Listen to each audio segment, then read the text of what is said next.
to Upstage Downstage with him, Richard Platt, seated in the upper circle. And him, Stephen Rees, typically seated in the cheap seat. This is the Theatre Podcast, where we discuss productions we've seen, things we've liked, and may not have liked, giving our complete unprofessional and non-biased opinions. So grab a brew, take a seat, and let's raise that curtain.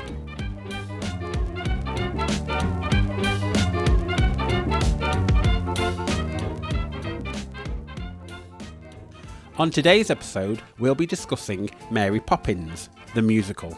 We saw this production at Manchester Palace Theatre on the 10th of May 2025. Co-produced by Cameron Mackintosh and Disney, and based on the stories of P.L. Travers and the Walt Disney film, the story of the world's favourite nanny arriving on Cherry Tree Lane is even more magical than ever before, featuring dazzling choreography, incredible effects, and unforgettable songs by Richard M. Sherman and Robert B. Sherman, such as Jolly Holiday, Step in Time, Supercalifragilisticexpialidocious, and Feed the Birds, with new songs and additional music and lyrics by the Olivier Award-winning British team of George Stiles and Anthony Drew. So Richard, what's it all about? When the Banks family's children, Jane and Michael, drive away yet another nanny, the magical and mysterious Mary Poppins arrives at 17 Cherry Tree Lane, and with the help of her friend Bert, she takes the children on fantastical adventures, teaching them life lessons along the way. As Mary's influence brings the family closer together, she helps them rediscover what truly matters. But first, our post-show opinion! This was better than a spoonful of sugar. Magnificently musical in every way. So with all that said, let's Set the scene!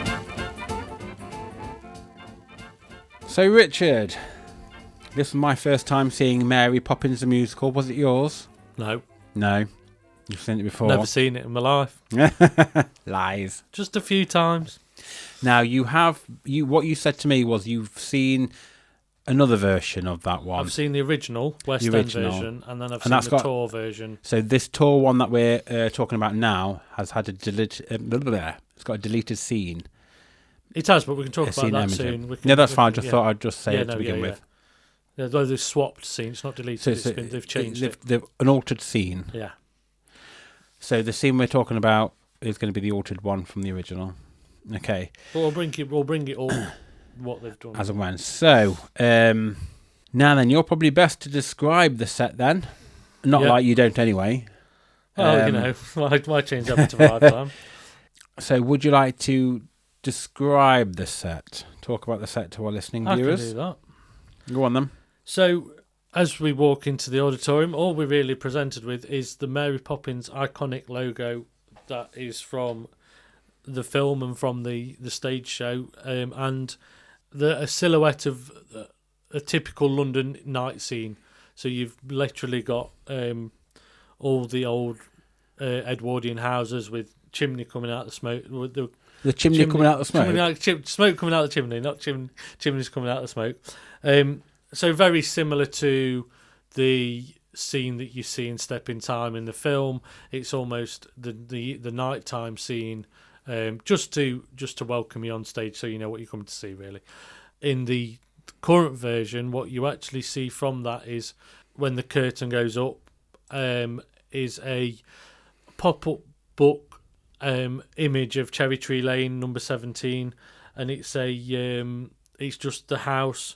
Almost hand-drawn, really. Everything looks black and white and grey, and you've got a tableau of all the characters on stage walking along the typical street scene, just to show you, to welcome you in for Bert to do his Cherry Tree Lane opening number, really, where he basically narrates the opening, you know. And then, after that, we move to see the 17 Cherry Tree house, don't we?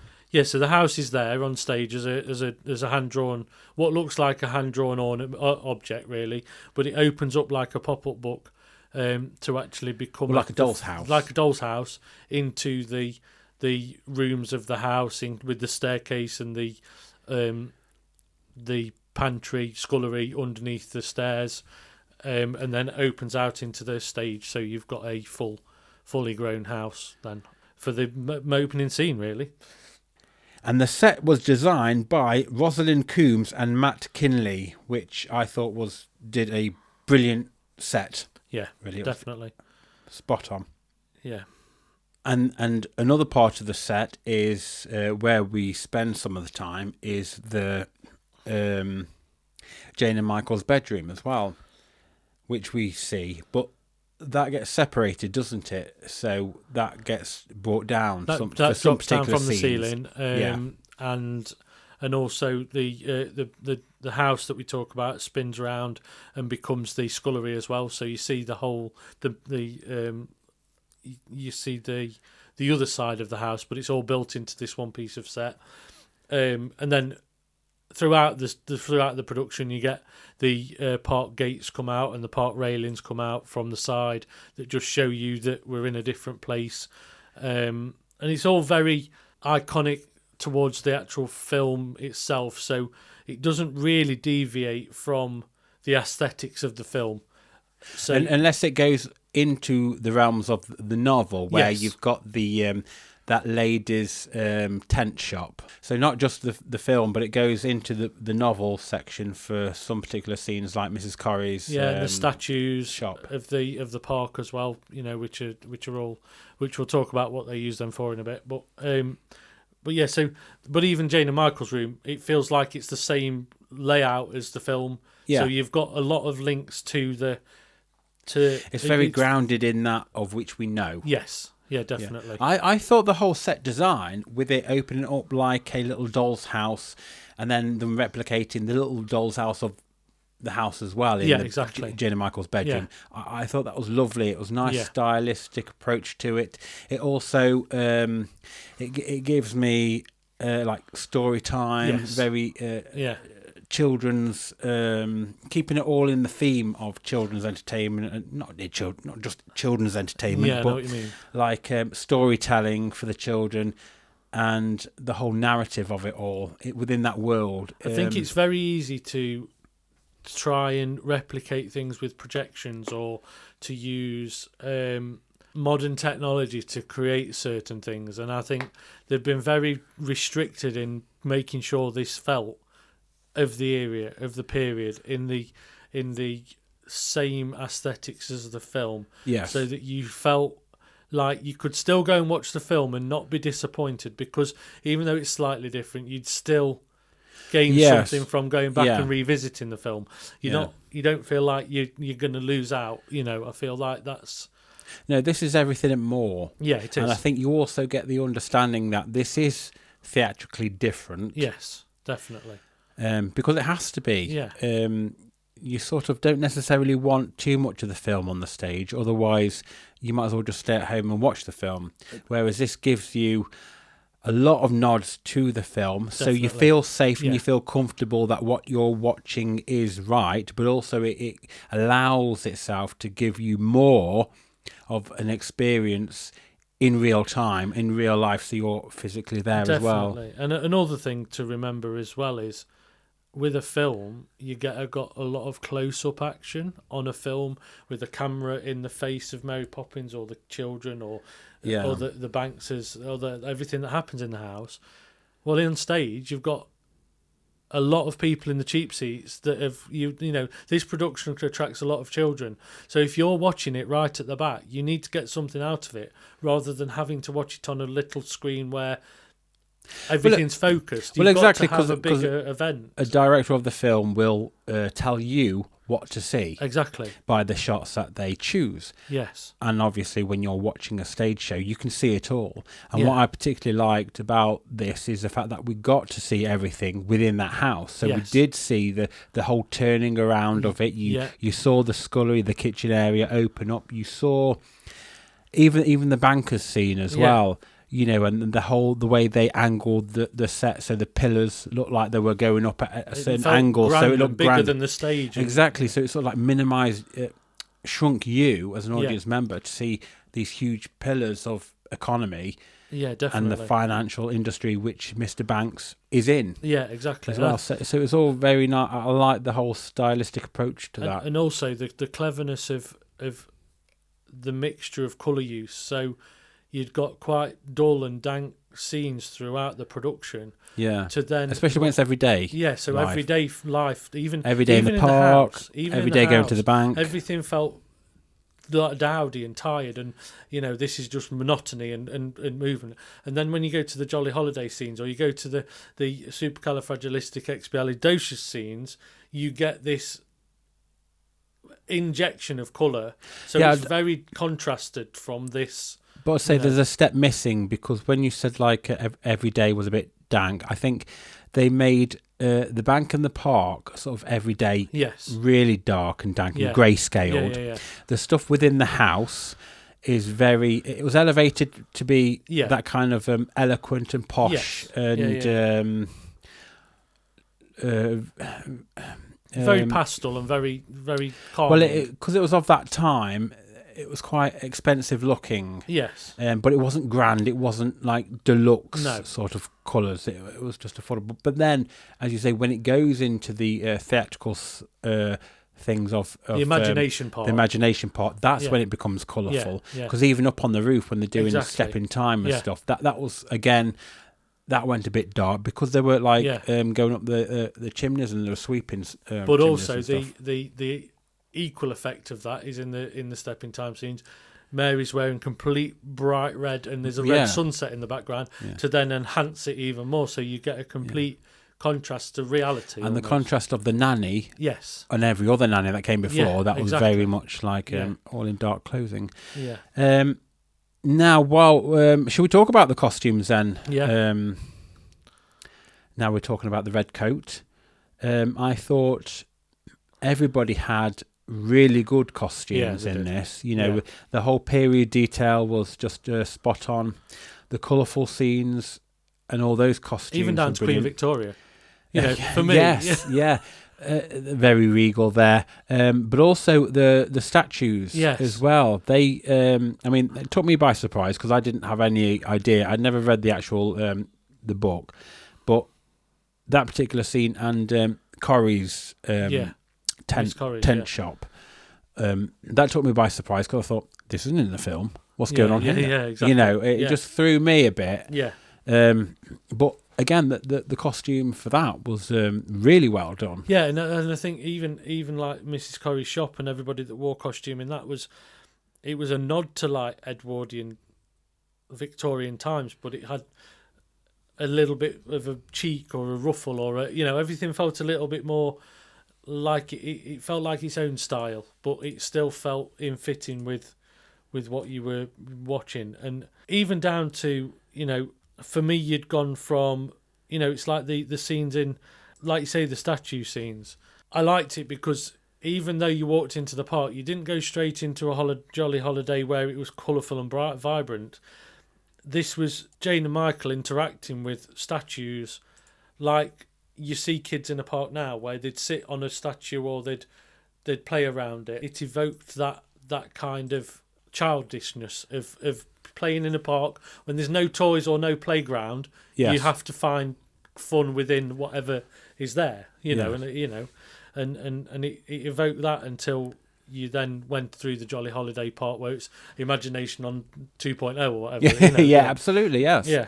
And then the statues and everything became part of that. But because there was so much colour and vibrancy around them, it made it even bigger, I think the other thing is as well, there was a little bit of an evolution of... So Miss Smythe and her little dog come in quite a lot. I forgot about that, yes. And that costume is brilliant because it's a little old lady with her dog, which is the same as the dog that you see in the film, where they always talk to a dog who tells you where to go and things like that. But they created it. It's just a simple little puppet, hand puppet. But it's so clever because all the way through that character is always there, and it's like just intertwines those little moments of humour, and I think that, and the same as Mary Poppins, her costume is spot on. I mean, it's exactly the same as what you see in the she film. is practically perfect. Yeah, she is. But I think yet again it's easy to deviate, and I think handling this property, Cameron Mackintosh, from what I know from reading about this production over the years it's been out, they were very faithful to P.L. Travers' wishes. Yes. And a lot of the things that were left on the cutting room floor, if they didn't end up in the books, she actually wrote a load of the things that have ended up in the musical, because a lot of these things were things that she wanted in the film, but they never actually happened. So yeah, because she was a little disappointed with the film, wasn't she? Yeah, because she didn't really want the animations or the things like that in it. She saw that as not sparking imagination. It's more like that was, you know, if anybody gets a chance to watch Saving Mrs. Banks and a few other things, the production, that's a film about the story of creating. Well, Disney Mary only went Poppins. into animation because they do animation. Yeah, exactly. Yeah. But it's a very interesting thing that they used the original author of the books, and luckily Cameron Mackintosh saw and got hold of a lot of the stuff that was left that didn't make the film, and that's why the musicals almost encapsulated the things that she wanted and saw for a production like this. So it's nice to see it come to life, really. And I think you know, you can see that there's a lot of thought gone into the whole piece because of that work in the background, really. Is there any particular set pieces or major props and stuff like that you wish to talk about? I mean, for me, A Spoonful of Sugar is really good because it's not done in the normal place. No, it's it's not done in in the Jane kitchen, and Michael's isn't it? bedroom. It's done in the kitchen. And I do think it's really good how all the props and the prop use, all the things that break in that kitchen, because spoiler alert, the whole kitchen gets broken and falls to pieces. But the way that Mary can then click her fingers and it all goes back together, I thought that was really clever because they had like Welsh dresses, didn't they? With the plates on, they some of those and the kitchen unit fell to bits, and and all the little bits around that. I thought it was really clever how, also Mary's bag, because even kids near me where I was sat, you could hear that they were going, wow, she's got those things coming out of her bag. They created all those scenes that you'd see on the film on stage, and it was all old school theatre techniques, magic tricks that they'd use in Victorian theatre that they were just leaning on to get that to happen. Yeah, they did a lot of the amazing pieces within the film on the stage as well. I think the only thing that I've noticed that they didn't do was when Bert draw a picture on the pavement that they jump inside. That they didn't do that. I mean, I'm not going to spoil you. I don't want to spoil it too much, but I think we'd struggle to jump through a picture and take a whole audience, to another world. I know your expectations are high, but possible. Anything can happen if you let it. Put cue to the song. But I think. But the thing is, you could draw something. On the floor. Right. It'd be a picture or whatever, and then they jump through it, and it's like a hole in the floor. So they go through it, and the whole stage could go to black, and then all of a sudden you've got this colourful world that they now appear back in. Yeah, I think the difference. I think it's possible, Richard. It is. No need to be negative. But I think what they would maybe changing in that is that a general ordinary park could become something else. You wouldn't need to, because actually in the film you don't end up still in the park. You go to another world. Yeah. So so I think that's what they're trying to show, is this is just your normal park, and it turns into a wonderland almost. I think for me, props and costumes and everything about it was was spot on. Oh, the other prop thing I was going to say is there is a mention to a big urn, an expensive piece of ceramics that's on above the doorway. Yeah. That's always there and mentioned, and then it actually gets broken by Mr. Banks, because it's like it's a bit of a lean into the fact that he had a nanny that Jane and Michael end up getting. And there was something in it. There was something. Wasn't it? It was the start. It was a childhood. It was a child spark. It was the spark to being childhood. No, but there was something in it. Yeah, he had as a child. Yeah, and it brought his childhood back, didn't it? Yeah, what was it? Do you remember? I can't remember what the actual. Anyway, when I've seen it a couple of times before, because it cracks and it's velcroed together. Yeah. I've seen it a couple of times where it's hit the floor and it hasn't broken. No. So because the velcro didn't break. So dear. whereas the version we saw, it did break. It did, but yeah. it just rolled around on the floor when I saw it before. Oh no, it almost didn't. Oh no, it's not broke. Yeah. Moving on to our next segment, as we say, we're Here for the drama. So here for the drama, let's talk about the actors, the direction, the whole writing for this, if we want to. I mean, what can we say? Stephanie Jones was amazing as Mary Poppins. That's what we can say. All I can say is personally is every person I've seen cast as Mary Poppins has been superb, as Yes. in to the point, absolutely smashes the performance, because you've got a legacy to live up to. Well, of course. I mean, hello, Julie Andrews. Exactly, but there's no more iconic than the performance in the film, that you expect a level of performance in that way, and Stephanie was definitely stellar in what she was doing.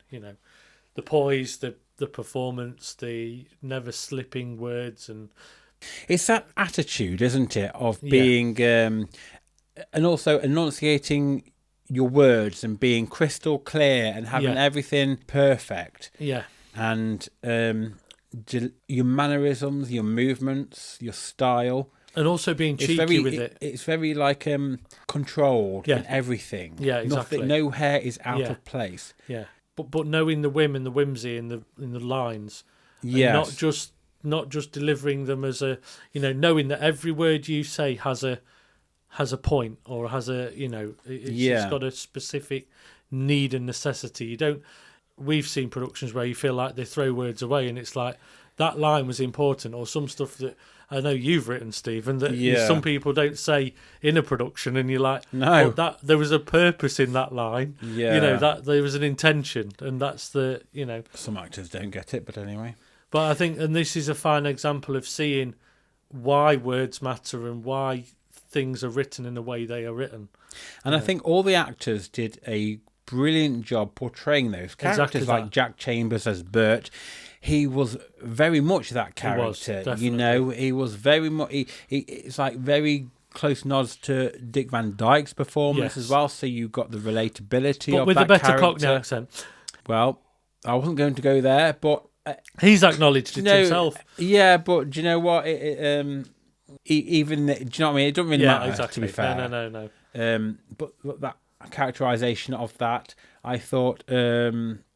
George Banks, Michael DeXavier was really good as George Banks as well. Was. I mean, I think we did differ here, because overall I felt he was a bit too uncaring and a bit very much didn't particularly want to play the family person, whereas that was probably more suitable for the book and this production. Whereas in the film, David Tomlinson, who played Mr. Banks, he gave a bit of there was a slight softness to him. Although he was strict, although he was very much, there was a different approach there. But I felt like the one for this stage production was very, very, didn't want to be a father. That's how how it came across to me. But you had to see that journey of them turning into the family at the very end. Yeah, and I think that also a little bit like I said earlier, this is for theatre, so people have got to get it the minute they hear it, from the stage all the way through the stage, whereas on a film you can see that close up. Yes. From a reaction perspective. Whereas almost you've got to rely on the words sometimes if you can't see somebody's face. So I think that's where I differ in this one, because of the translating that to a stage performance is very difficult when you've got a big audience. You've almost got to be able to hear it rather than see it sometimes. Now, whilst we talk about the characters, we had Lucy May Sumner play Winifred Banks. Now, her character was slightly different to the one in the film, because the one in the film, played by Glynis Johns, she's the one that did the whole suffragette movement, women's rights movement, where that whole situation was taken out of the stage production. But I felt that the Winifred Banks in the theatre version, even her accent felt a bit too common. It wasn't elevated for them to own that house and to live like that. Her delivery of those lines didn't match up to the eloquence or the I suppose you'd call it what, like you know how they used to do like received pronunciation and talk in a certain way. I think for me it was bordering on Nancy TV. from Oliver than it was from exactly from actually an Edwardian family with money. Yeah, who you'd have like a speech therapy. You'd be taught how to speak properly. It was the end of My Fair Lady, not the start. That's what I felt. That's what it felt. It should have been. Yes. It should have been And whilst there should have been deportment lessons, and there should have been And whilst I understood that her character probably went on a bit of a different tangent of a journey as to how to be of finding her voice and what she meant in that whole situation, it just felt a little jarring, like because she didn't have that women's suffragette thing to keep her busy or entertaining, she just felt like her character was it felt more of an afterthought, or a bit like we didn't know what to do with this woman. And that's what I experienced from watching this. And it's like you said, it's like why did they need a nanny if the if mum she's at didn't home have doing anything? nothing? Yeah, exactly. So there was it was very, because you'd expect her to go out and entertain or to do things or go to see people, and she didn't really families and almost dismiss the children.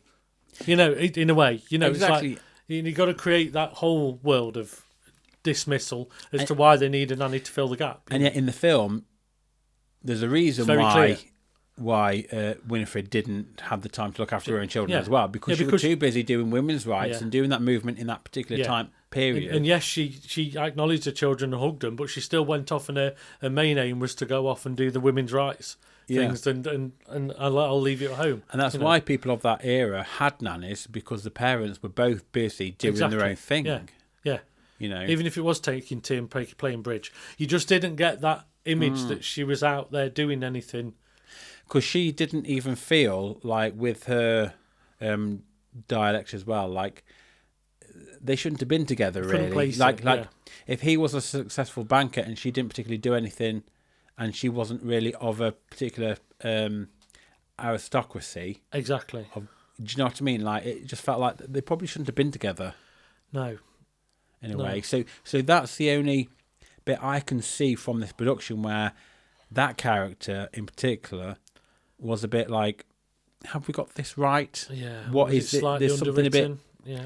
Yeah. I mean, unless they were going for something of her trying to find her voice, trying to find where she fit in this family, but it didn't make sense. It didn't come across like it. Just felt like she was there for no reason. I think for me, it would have had more weight to the song being Mrs. Banks, because that would have had more power if it had had more build up to it, because I do like that song. It's just the prior to that, it doesn't always have the same, And also, there's a part in the film. I know we're not discussing the film, but to compare, because you don't have the suffragette song and the movement, you also don't have the whole hold the clocks because such and such is blowing the bombs and stuff, and the whole house is shaking. You don't have that. We had him on stage. Only at the start and a bit in the second half, but only very briefly. He was there and he was gone, but you didn't really get anything shaking or being moved, or the comedy moment of it. Yeah, I mean, Mrs. Brill was brilliant. Yes, she was. I felt like they made her part a bit bigger, and I actually enjoyed that, because I felt like she's very much a part of the house. Yeah. And whereas I felt the whole situation with the bird woman, it felt like she was on repeat. She was only there to sing that song every now and again, but it just, I don't know if she was meant to just be there to put in terms of realism. Well, the film's got that element in. She's only there on the steps in general. She doesn't really do any more. No, but it's like... there's more... For me, there's more of a part of the bird woman scene when Michael and Jane run away from the bank. Yeah. So when they run away, they run past her, and there's part of that. There's the imagery of that happening, and I felt like, and that's where Bert stops the children. Well, and she's it's there like, to provide a lesson yes, she of is. about finances and what you're going to do with your money, and, Yeah. and you know, and also like donate to charity and how you could afford food, and some people have it worse off and stuff. Exactly. So there is a lesson there, but I just felt like throughout the whole production, like she just kept cropping up. Unless my memory's just fading here, it just felt like she was only there just to deliver that one song every now and again. Does that make sense? Yeah, it makes sense. Yeah.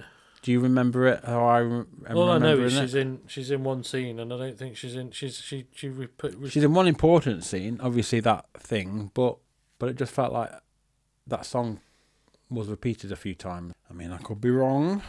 I think overall, I mean, you can blow your nose if you want. I'm gonna have to go. I think overall, when you step back from this production, you know, if I say that Matthew Bourne choreographs it, you wouldn't necessarily realise, because it's so faithful to the film and the production that you wouldn't necessarily know that it's almost directed by somebody that's done really iconic ballets. I know, but hang on a minute. We had Step in Time But up on the ceiling. Yeah, we upside did. down. We did. But what I mean is, it still doesn't feel far from the film. It's that cleverly done as a production that you don't feel detached from. It's not like, oh, we're going to go off and do something that's complete juxtaposition. It's all very... What was that word you were trying to say? Juxtaposition. That's the one. That word. I think it still felt within the realm of the production itself, as in Step in Time's brilliant. Oh, definitely, yeah. Even with a few trolleys with chimneys and smoke coming out of them, you know, and the hidden bits of Bert like tapping on the ceiling and all those sort of things. It's actually an empty stage piece of dance, and it works so well. Yes. But still focuses on Mary. Yeah. Still puts her in the centre stage of the production, you know, and I think it still gives you that nod of her doing a makeup on the film where she just puts black on her face and that's yes. You know, it still gives you that element of what came from the Disney film, you know, and I think, you know, performance wise, I think they've worked so hard at this production to make it have those elements. I think this is a good indication of when everything just comes together hand in hand, and you can see that everyone's on their A game trying to get that perfect production from all aspects of the theatre world.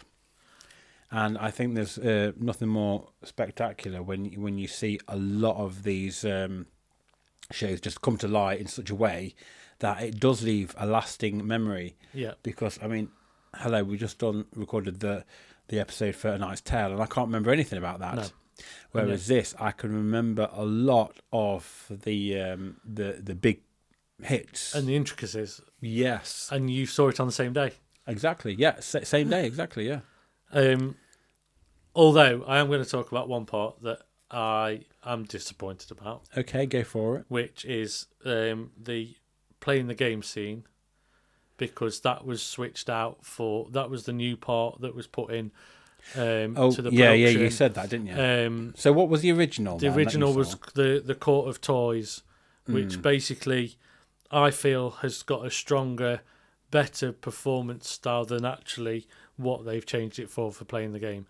So in Jane and Michael's room, towards the end of when Mary departs the family for the first time, spoiler alert, the Jane and Michael fight over a toy and rip Valentine's arm. Yes. Which is the toy that they're playing with on stage. Now, Mary puts that toy out of the kids' hands into the doll's house, and then Valentine, after Mary departs the room, Valentine appears from that house. Now, that still happens in the new version. Yes. But what happens after that doesn't. So the original version was the Court of Toys, and basically Valentine takes the two kids to court where they realise that they shouldn't be hurting toys, and the main line in that song is, "Children who refuse to learn will not return. They'll get lost in Toyland forever." Now, I can see why it was a little bit harsh for children to watch, but it was a very big lesson learner and almost quite, for me, intrinsic in what P.L. Travers wanted to do. She was teaching lessons to children, and I feel like the playing the game song watered that down to the point where it didn't have the same power, and it didn't shock. It was still a bit scary, but it didn't really. I felt like it just didn't. It wasn't enough to make them react to how they should. Yeah, should to be, learn. really, They didn't to learn learn a lesson yeah. from it. And I felt like I was annoyed about it because when I first saw the tour version and saw the change, when I'd seen the original with the Court of Toys in, I felt a little bit disappointed that they'd changed it so much. Yeah, because aren't they supposed to learn a big lesson to actually not need a nanny anymore? And it's about respect, and it's about respecting each other and not fighting over things, and to play nice and to do all that. And it just felt like we've just stripped that away a little bit and turned it into. It almost feels half created because I feel like they're putting something in the gap that something else was in there. Yes, that's the bit that sort of gets me a little bit.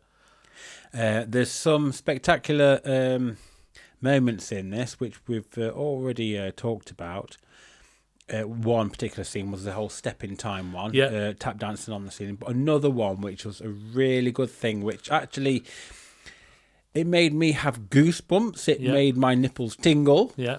And it was a bit where near the end, Mary Poppins just came up and out into the auditorium, and she was just floating around with that umbrella. Yeah. And I thought that was bloody brilliant how they did that. It's like, when you just feel like they couldn't get any more. Yeah. They brilliant. make it happen. They make Mary fly through the audience. Yeah, exactly what it should be. It's like. You know when sometimes we see things where they put something on a cherry picker, like a bus in the pantomime, and it just goes up and out a bit. It's just what's happening. Yeah, they're just like it's like putting your tongue out a bit, exactly. Out into the audience just a little bit. Well, she came up through. We were sat in the top of the back of the balcony. Yeah, she went straight through. You could literally, if like you were on the very front, you could probably shake a hand. Yeah, as she went up, she went all up to the top and then whatever, and that was just amazing. And I wasn't expecting that. Yeah, and I also that was a really nice purposely treat. Sat Stephen somewhere where I knew that had happened as well. So because I'd seen it before and hoped that it was going to happen, because they lead you into a false sense of security, because Mary generally only leaves across stage on using in the same way with her broom. Yeah. Off stage from one side to another, and you only really see it like that. So you don't expect the final version of it is to her to fly through the audience, and it's like they hold it back right to that point, and it's so good that they do, because it makes it feel more real. It crosses the line, but in such a lovely way. It's more magical. It brings you. It doesn't bring you into it. It brings the story onto you. Yeah, exactly. Yeah, and also they do it really cleverly where obviously you can't use smoke and mirrors when they're in the audience, but they have like sparkly lights flying around the stage and around the audience, so your eyes can't focus on the wires. Yeah, you can't actually see that, but you can focus on her because she's very brightly lit, but you can't see all the other bits. But do you know what? Even if you could see that, I mean, obviously you're not stupid. You know the cables. I could see the cables to and fro anyway, but you have that disbelief because she's there in front of you, coming towards you. So you're not bothered about the cables, because obviously, hello, spoiler, people can't do that. No, exactly. So. But also, it doesn't really matter. But it was just and brilliant also seeing from it. Personally from a costume design perspective, you can't see where the wires go into her harness. It's very cleverly done where she looks like she's floating, because you can't see any ruching around the areas where she's on a harness and being lifted. What did you say? Ruching. Yeah, you can't see any material like caught around the cables and stuff. It all looks Mary Poppins pristine, and then she's being lifted and floats, and it all adds to the magic of it. I think that's what I'm getting at. Moving on to our next segment, as we say, what the tech is this? technical things then. We've just talked about the tap dancing upside down on the stage and Mary coming out into floating into the auditorium. So before we go on to the technical things, would you like to say how they did that? How did they do that? Well, a lot of it's done with automation, as in harnesses and wires, and it's quite interesting the tapping that Bert does. Basically, there's two harness wires that pull him up the side of the proscenium arch, but above is a bit of a trolley that's also on a wire that pulls across the side of stage with a wooden platform, so he can tap. So he doesn't have a tap platform all the way along. The platform moves with him, so all he's doing is basically tapping on the same board that moves along with him. So it's done in a way that makes it look like he's got a whole big long piece of wood, and actually it's just the platform moves along with him. So that's how he pulls off the actual tapping across the ceiling almost. So, so that was interesting. No, I didn't know about that. You see. So that happens. There is actually a few YouTube videos out there that show the technology. It's quite interesting to watch, really, because it does. Yet again, it's another thing that it's really well done, but you wouldn't necessarily realise because it's already happened. He's already on his way back down before you've worked out how it's happened. You know, and also special mention to all the dancers and performers who hide it very well that he's being harnessed up and hide it very well that he's part of it because he's already on his way up the side of the stage before you realise that he's actually harnessed and going to do that. So I think the whole point of this is it's a little bit like Phantom of the Opera. They've been very faithful on creating some of the technology and some of the effects using traditional styles of theatre, which lean more into this production as well. A little bit. I mean, one thing that has changed from the original version to now is how Mary Poppins creates her bed. So in this version, when Mary sort of taps the side of the stage, the bed flies out from below one of the side walls. In the original version, and I think one of the tour versions, basically Jane and Michael hold out a sheet in the air, point to point, and she clicks her fingers and they drop the bed sheet and it's made the bed. Yes. So that didn't happen in this version, but I've seen it happen and that looks really good because all it is piece of wood that come up out of the bottom of the stage and create the bed shape and she can sit on it. But technically, overall, I mean, you know, I think it's an achievement that you've got to see to believe, really. Yes. Lighting, sound, it all came together for staging. Wonderful. Little things like, you know, the opening of the umbrella, one thing you wouldn't be able to see when you were on stage. Yeah, because that was a big production piece, wasn't it? So right at the end in Anything Can Happen is a big umbrella that is basically Mary's umbrella with the bird head and everything, comes down from above and opens up like a big umbrella. It's all an upside down umbrella. Yeah, and you can see underneath it and there's glittering lights and everything. That all happens out of nowhere. You don't even expect that happening. And I think you've got to see it to believe it. I mean, one thing we've not really mentioned about in the writing, it doesn't really matter in this, is technically all the new songs that were written. Yes. You wouldn't realise that they were old or new songs. You feel like they're all blended so well into this piece that it intertwines them really well. Yeah. You know. And now it's time for Rewind, Rewatch. Rewind, Rewatch then, Richard. What part of this would you rewind and watch again? I'll watch it all. It's okay, fine. Okay, yeah, so would I, but one particular scene. For me, I'd have to say it's Step in Time, because that whole, the song routine and everything was just, it was just out of this world. It was lovely. I mean, that's up there for me, but I think for me, one of the songs that sits with me is Anything Can Happen, just because it's one of the new songs and I end up singing that more than I do some of the other songs. So, yes. it's going to be the finale piece. I also like, one more, Okay. is the opening Cherry Tree Lane song, because I just feel like it sets you on a false sense of security when you watch It's slightly the piece. Melancholy, isn't it? It's almost brooding. like a tableau of something that you wouldn't expect. It's all dark, it's all grey, it's all hand drawn.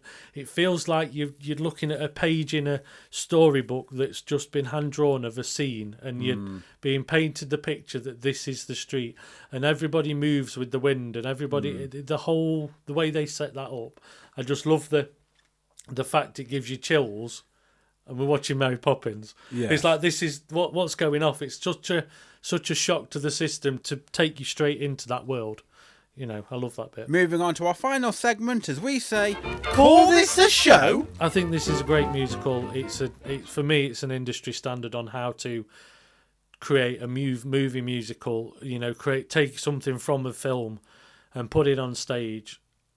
And thankfully, this was already a musical anyway. Yeah, but it also shows that the work you can do to enhance it and build it into a bigger musical, because you're limited with only a few songs from a film. They created a new world that actually still doesn't detract from you watching the original. We talk about the Wickeds and the of the world, and the fact that the film's now going to be at least 5 hours long for one musical, which is absolutely ridiculous. Compared to, we've took Mary Poppins off film, shoved it on a stage, and made it just as enjoyable and just as iconic. And it's timeless now. I feel like it's, you'd go and see a musical like this thinking, well, it's only for kids, and then you come away going, I could see that again. Yes, because it's so deep and rich with performance.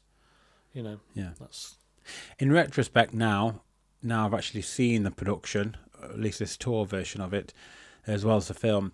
I think this was just not just an amazing piece of theatre, but actually on the whole, for kids and as a family, for families out there going to see this shows you exactly the craft behind stagecraft. It does, yeah. It not only shows you how to tell a good story, how to tell a musical, but it educates the children, not just within the context of the story itself, but also it shows you and invites the children that might be interested in theatre of how to do something fantastic, because they'll go home thinking that was brilliant, how Mary flew, how they danced, and all these things, how the house itself was that of a doll's house. They'll start thinking more deeper into things and developing stories and developing how they view the world or how they view shows as well. I think there's more to it than just being entertained here, and I think this is just wonderful. It's a great show for the family, and we once went to see Bugsy Malone. Unfortunately, we never got around to recording it for the podcast, but it's like 3 years ago now. And whilst that was based on a musical show as well, wasn't it? There wasn't anything spectacular. No. There was some particular bits in it, but children will just see that and then go away being entertained. Exactly. Whereas this show in particular will do that whole opening up their imagination and educating them. And I just thought this was a gripping show all around and fascinating. And even me as an adult thinking, wow. Yeah.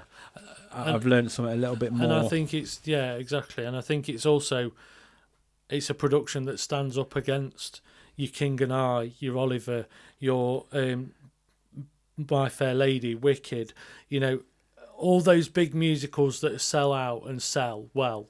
This stands up against them in performance style and it, as a classic. It's one of those. And also I'd say that it's a dark. The novel is quite dark, I'm led to believe.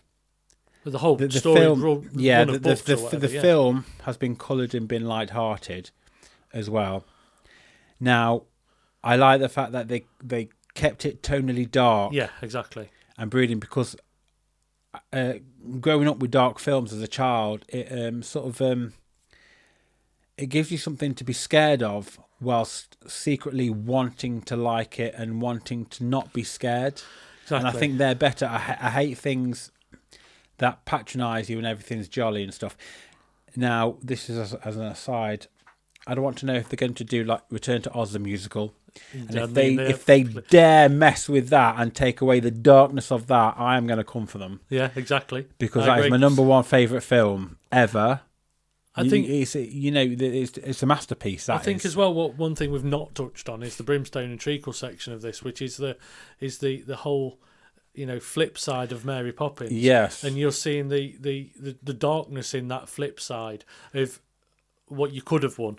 This is the Mary Poppins on the other side. This is the horrible. Her spoonful is of sugar. Yeah, exactly. And whilst being jolly, exactly, you've got the nastiness and horridness of stuff. But also the good and evil battle of Mary actually showing her mettle to get rid of this nanny. Yeah. In such a way that is unexpected, because you don't expect Mary to suddenly be a freedom fighter and get rid of another nanny and put her in a cage and because she's been caging birds away.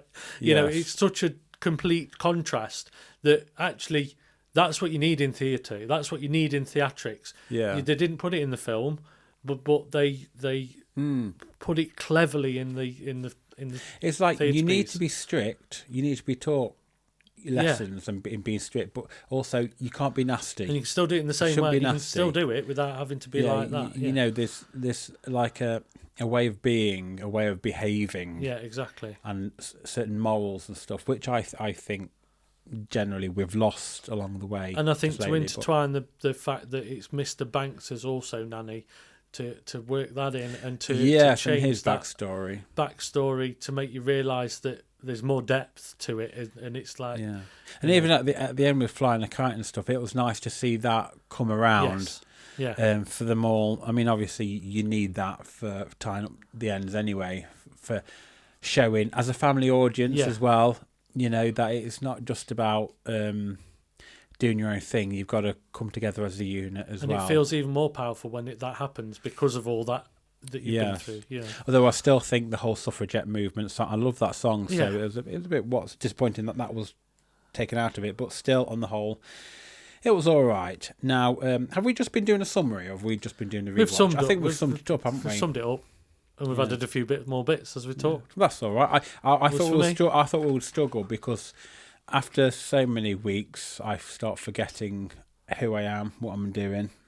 So it just goes to show that even me with a memory like a sieve, if it's a good show, I'll remember it. It's a bit and like it'll Wicked. Start coming back exactly. Whereas that took a while. Some of them, it took a while, but it was, and it all came back, and all the stuff you thought of after, Exactly. Yeah, that's exactly it.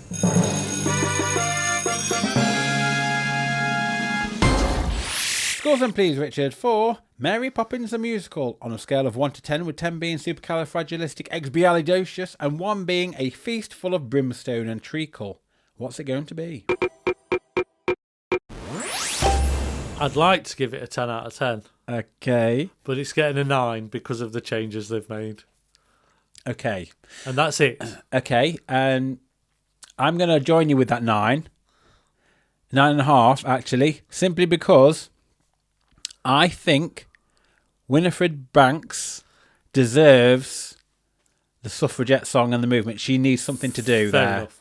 There. And again, I would have liked to have seen the game, that bit you're saying there.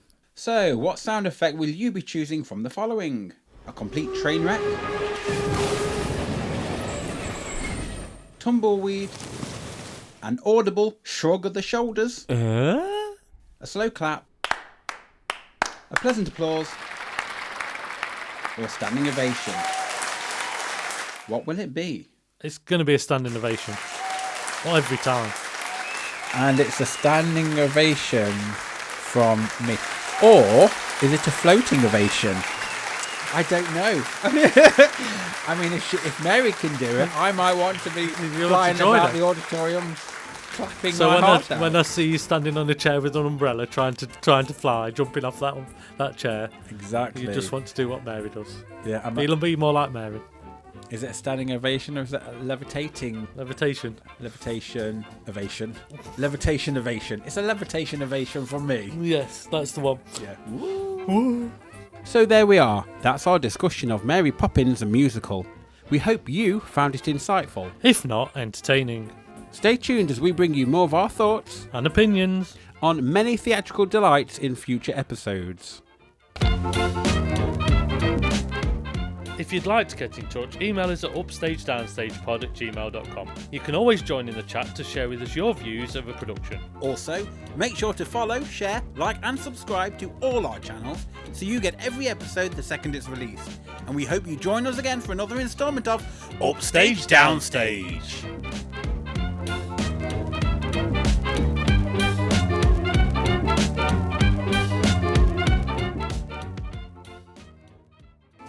On today's episode, we'll be discussing Mary Poppins.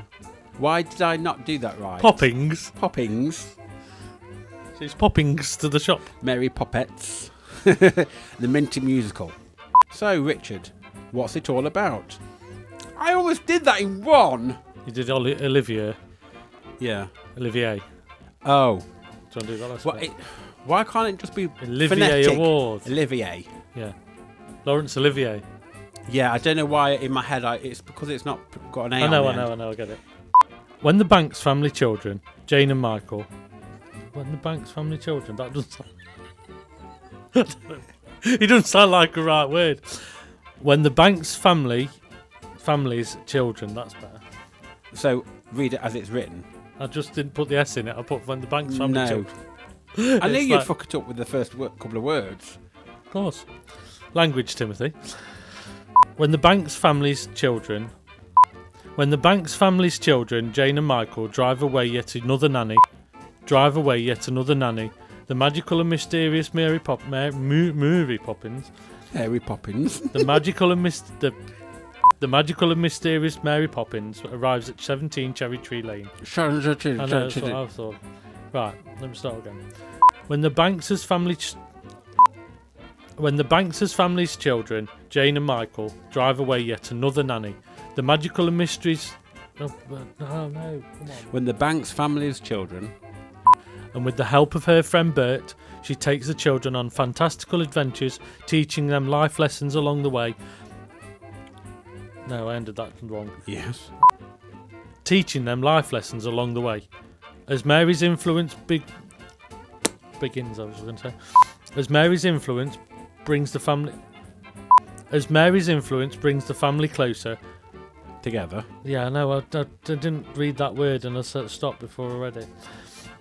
Scores then, please, Richard, for Mary Poppins The Musical. On a scale of 1 to 10, with 1 being a feast full of brimstone and treacle, and no,